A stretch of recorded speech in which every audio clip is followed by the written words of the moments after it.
Okay, everyone. Good morning, and thank you for joining us today for this webinar. I'll be talking to you about the 2020 live call. This is the first in a series, and I hope you enjoy it and find it informative. I hope you can all hear me okay. I'll hold for a couple of seconds just to see if anyone's got any problems and they can't hear us. Please use the chat function to the right-hand side of your screen. And whilst we are just waiting to see if everyone can hear, I'd just like to hope everyone is okay and doing the best they can under the circumstances and able to stay safe. It has been a very strange start to the decade, so yeah. We're here at JNCC, are really excited to be with you, and on behalf of the 4 countries, we're super excited to be here to help, especially during this last chance at life.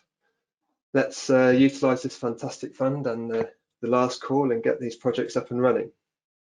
So just going to check to see if anyone's had any issues. No, I think they can hear us fine. We had a comment. Perfect. Excellent. Perfect. So I'm Tom Tanguy from the UK Life National Contact Point team here at JNCC, and I'm joined by my colleague Jessica Magnus, who'll be helping with questions. Good morning, everyone. For those of you that have enjoyed this webinar before, you may find certain elements very similar or the same, but they're in there for a reason. They're really important, so do bear with us. There'll be an opportunity to ask questions at the end, but you can ask your questions throughout the presentation if you have them, but we're going to run through them at the end. And also this has been recorded and uploaded to the website, so shortly after you can refer back to it. If you have any technical difficulties, then please do flag this in the chat function. Thank you. And Jess, we'll catch you at the end. I will disappear. I'm going to turn my camera off and put myself on mute, but I come back in at the end for the question and answer session. See you in a moment.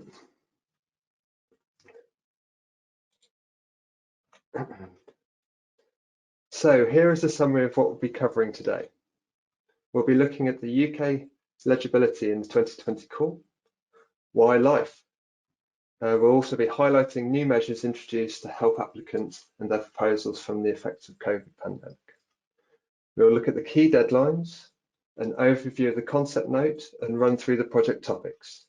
We'll also talk about transferability, replicability, and sustainability. There's also a small section on resubmissions, and at the end of the webinar, I'll outline the services we provide and a list of key documents for your information.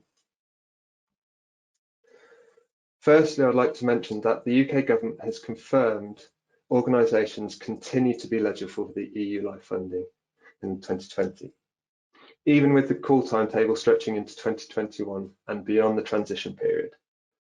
Successful projects will have their funding guaranteed for the lifetime of their project. But the government has also confirmed that the UK will not be associating with the LIFE programme as a third-party country following the end of this transition period. So this really is our last chance, unfortunately. So let's get these projects going.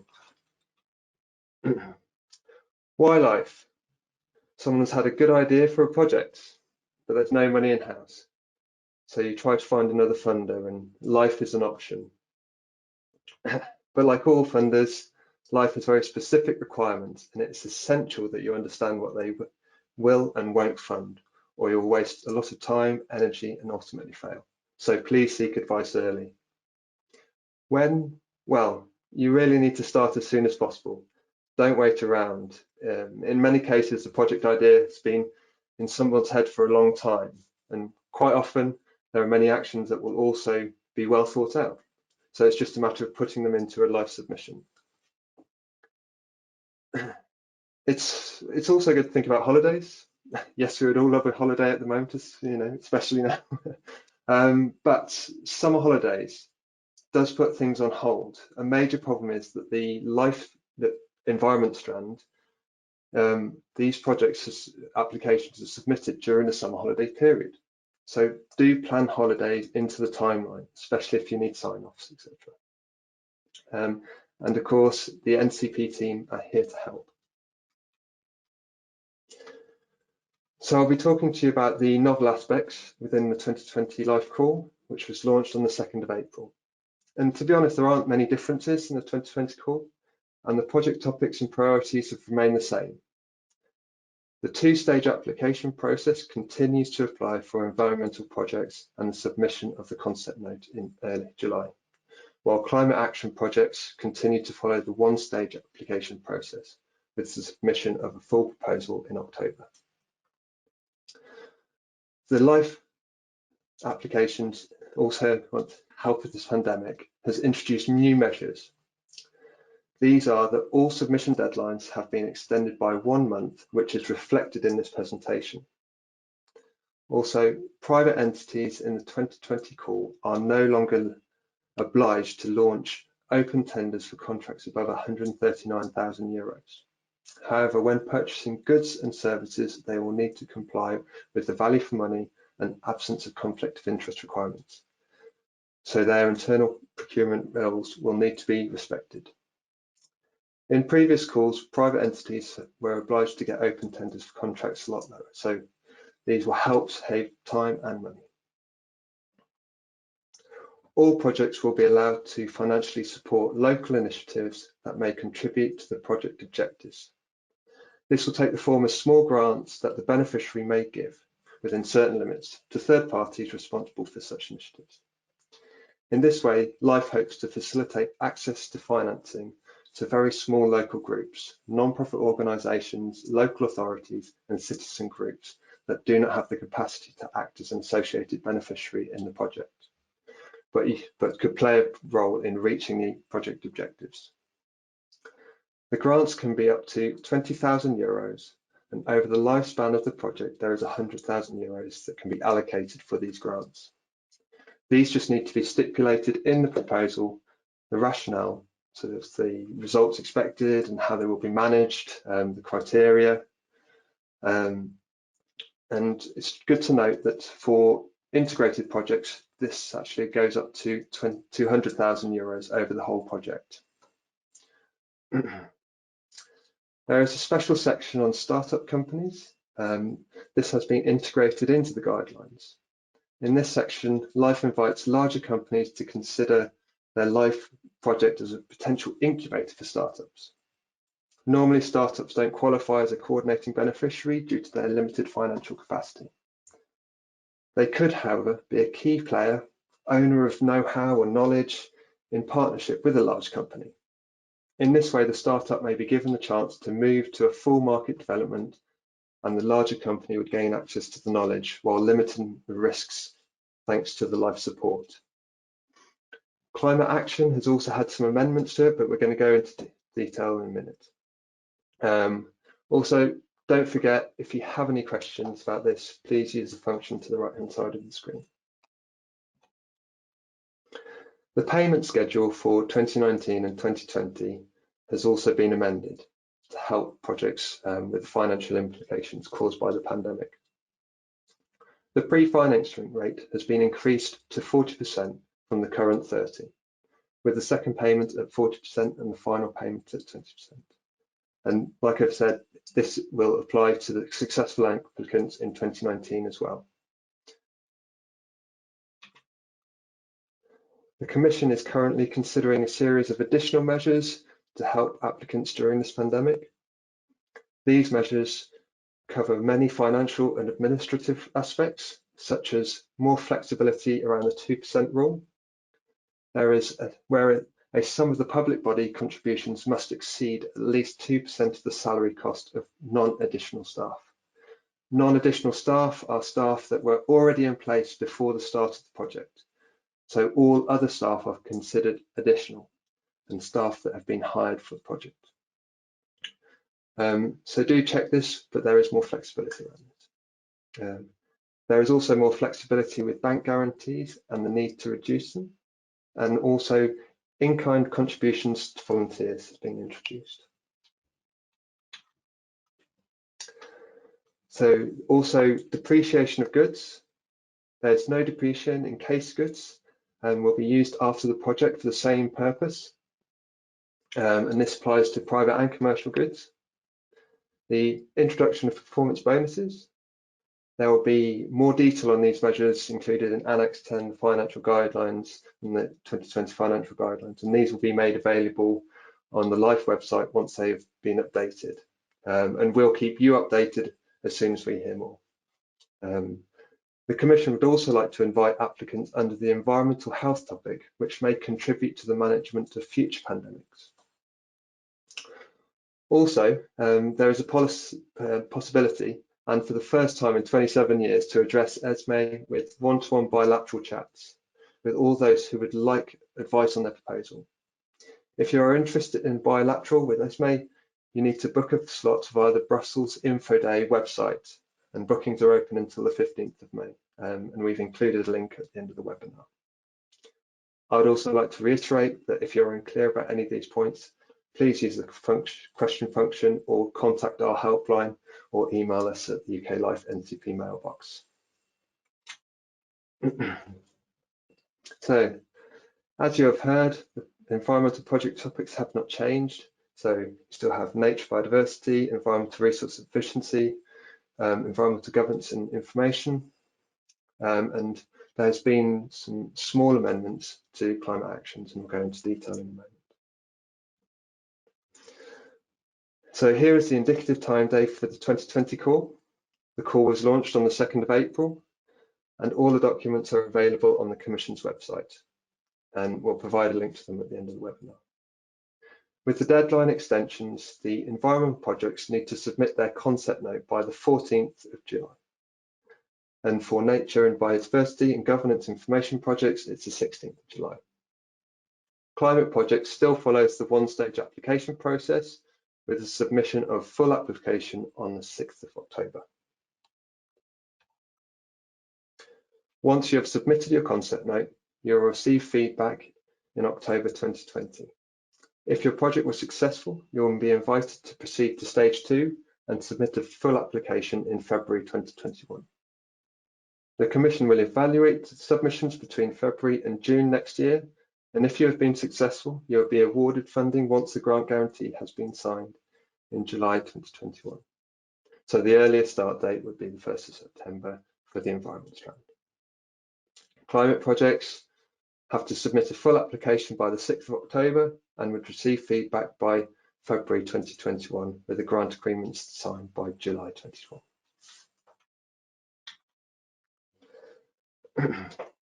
Moving on to the concept note. The concept note was introduced in 2018 for environmental sub-programme, and this has not changed for 2020.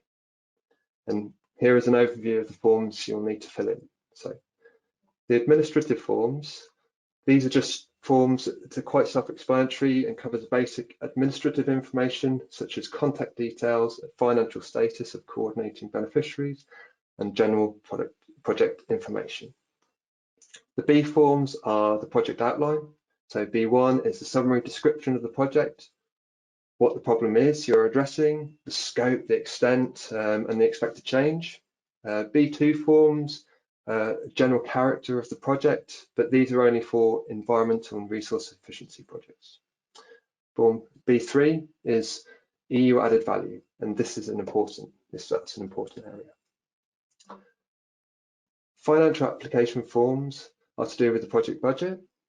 Applicants must provide indicative project budgets per the following cost categories. So direct personal costs, travel and subsistency costs, external assistance, durable goods such as infrastructure, equipment, consumables, land, where applicable, other costs and overheads. I would like to note that the applicant can introduce changes to the total requested EU contribution within a margin of 10% between the concept note stage and the full proposal stage. All changes must be justified though, but there is also no limit to other changes within the budget, including total budget costs, as long as the EU total contribution does not increase by that more than 10%. The concept note is only 10 pages long and has a very strict character limit within the sections that you need to fill in. You can find a template to use offline and the guidance of how to fill it in our website. So now we're going to be moving on to the project topics. They haven't changed in the last few years, so we won't be going into too much detail. As you know, if you apply for LIFE funding, selecting the right project topic is key to aiding a successful bid. And you need to go through the application guide, sub-programs, and select the right project topic that will fit your proposed project. There are still 2 sub-programs, the Environment and Climate Action, with 3 sub-strands under each of these programs. Firstly, the Environmental sub-program. As we have mentioned, the Environment and Resource Efficiency Programme topics have remained the same and cover a whole spectrum of environmental policies. We'll only give you an overview of the project themes, as we do not have time to go through the individual topics, as there are so many in this strand. Yet we are running a separate webinar on environmental resource efficiency on the 19th of May at 11 AM. So if you're interested in this strand, please register through the link on our website. The Environment and Resource Efficiency strand is the biggest in terms of covered policy areas and the number of project topics. The policy themes cover the whole width and breadth of the environment and are grouped into 5 themes. Water, so floods and drought management, marine and coastal management and water industry, implementation of waste legislation, waste and resource efficiency, green and circular economy, environmental health, including chemicals, noise and industrial accidents, air quality and emissions, and this includes the National Emission Ceiling Directive, Industrial Emissions Directive and Urban Environment. I'd recommend that you look on pages 22 to 34 of the 2020 guidelines if your project idea fits under one of these listed themes for further information. The project topics for nature and biodiversity have remained the same. As you see here, they focus on Natura 2000 sites, improving conservation status of habitats and species, implementing the marine component of the Habitats and Birds Directive, green infrastructure, integrating biodiversity into financial and business decisions, threatened species, and alien and invasive species. And you can find more on pages 22 to 27 of the 2020 guidelines.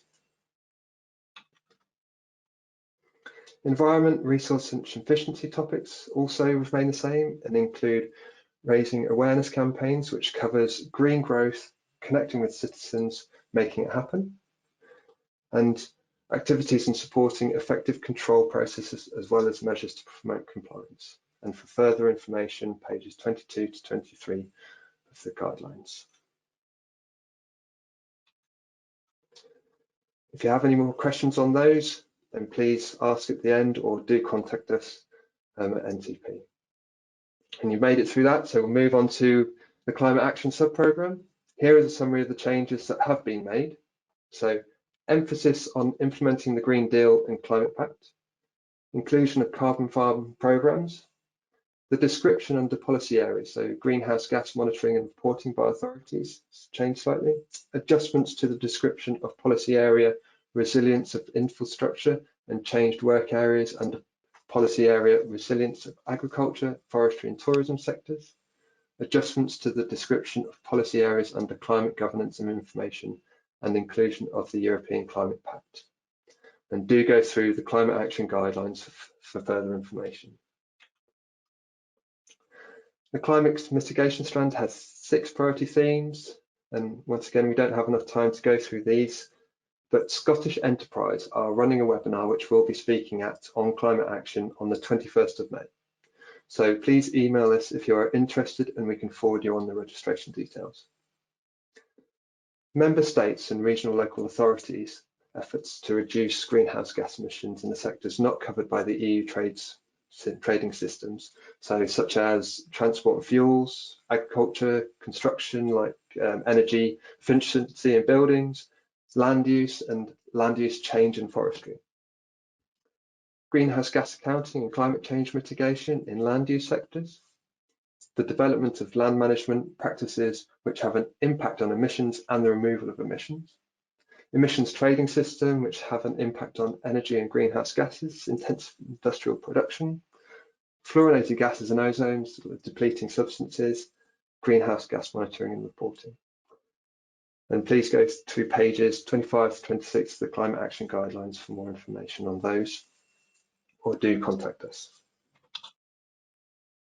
Climate adaptation strand include urban adaptation and land use planning, which limits the impacts of climate change, resilience of infrastructure, including application of the blue-green infrastructure and ecosystem-based approaches to adaptation.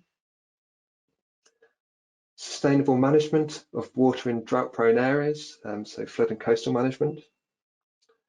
Resilience of agriculture, forestry and tourism sectors, including islands and mountain areas. And supports the EU's outermost regions' preparedness for extreme weather events, particularly in coastal areas. And once again, if you want more detail in these topics, please go through the Climate Adaptation Guidelines, pages 32 through 36, or contact us.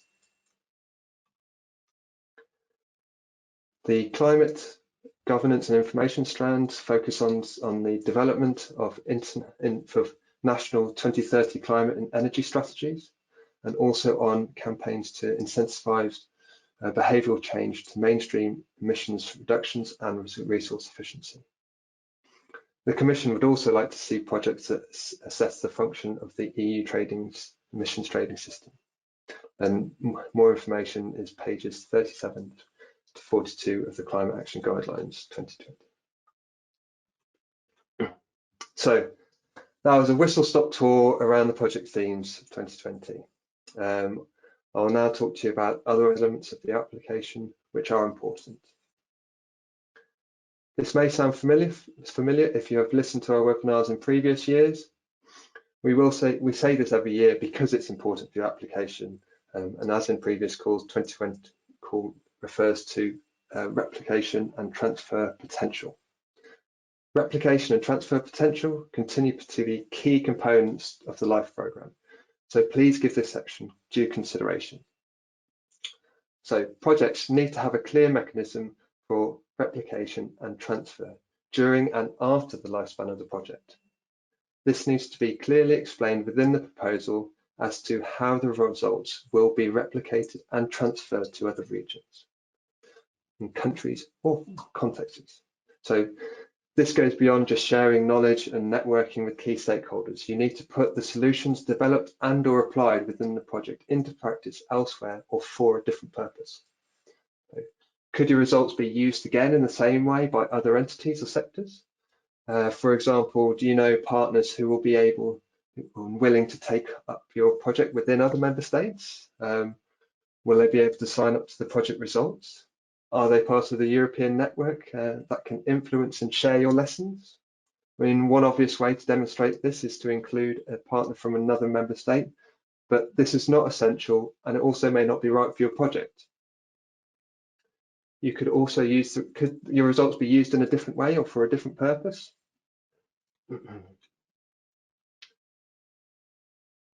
Also, LIFE projects are a huge investment from the EU, and they want guarantees that your work will continue once the LIFE project has ended. This has been important in previous calls and still remains the case in the 2020 call. So sustainability needs to be a fundamental component of your proposal. To a certain context, replication and transfer are part of the overall sustainability strategy, but this is just one component of the overall strategy that you will also need to consider how the results will be sustained and continued in the medium to long term. In this sense, continuation needs to be continued use of solutions applied or developed within the project.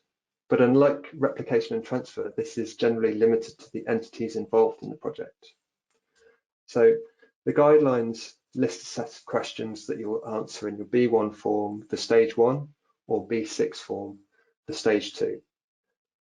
For example, which actions will have to be carried out or continued after the end of the project? How will these be achieved? What resources will be necessary to carry these actions out? Protection status under national, local law of sites, species, habitats targeted if relevant. How, when and by whom will the equipment required be used after the end of the project?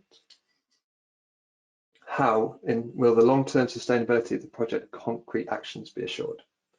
So I hope that sort of gives you a flavour of what the Commission is looking for in terms of the sustainability of life projects. But if you have any questions, please use the question function, or you can always contact us directly later. So I would like to point out that this section is only relevant for applicants that are thinking of resubmitting their sort of 2018 and 2019 proposals. As this is the final year, there will be no more resubmissions after this call.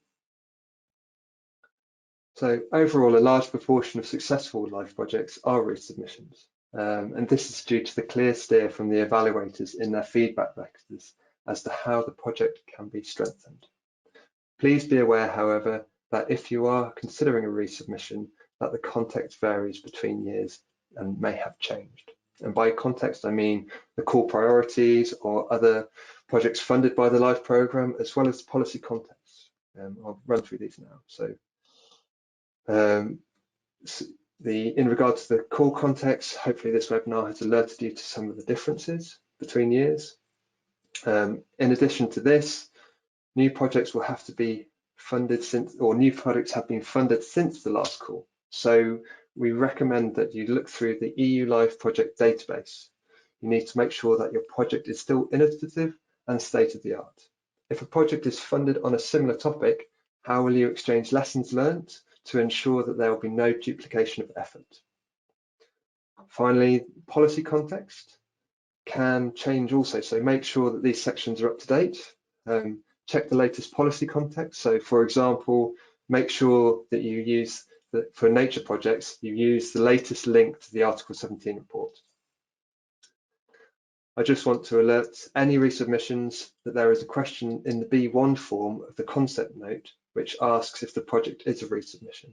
And you can use this question to add further justification as to why your project has improved since the previous submission. So here's going to be a short summary of the lessons learned from previous calls. You may have heard us say this last year, but we include this slide every year as many projects fail which don't need to if they observe these key points. So LIFE projects must show EU added value. This is a European funding stream. You need to demonstrate why your problem is of union concern. If you do not do this, the project will not be funded. Innovation. You need to demonstrate that you are testing an environment or climate solution which is novel across the EU. Value for money. Does the expected results on the ground warrant the project costs? Does your project offer value for money? One way to ascertain this is to look through the project database of previously funded projects and see what they're delivering for their total costs. Quantifiability. Quantifying objects are another way that the evaluator determines value for money. So therefore, it is essential that you know the baseline and the extent of the environmental problem that you're tackling before you begin the project. Can't stress that enough. This is one of the main reasons of failure for LIFE projects. And if you are building on a previous LIFE project, you need to show why this new phase is complementary and how results will be sustained, so without adding resources from the LIFE programme. So I hope that's as clear as it can be for everyone. This is the last live call we can participate in, so let's make these projects count. If you have any questions, JNCC's life support is sort of here. We have our helpline, our inbox to assist you in any of your queries during the application process.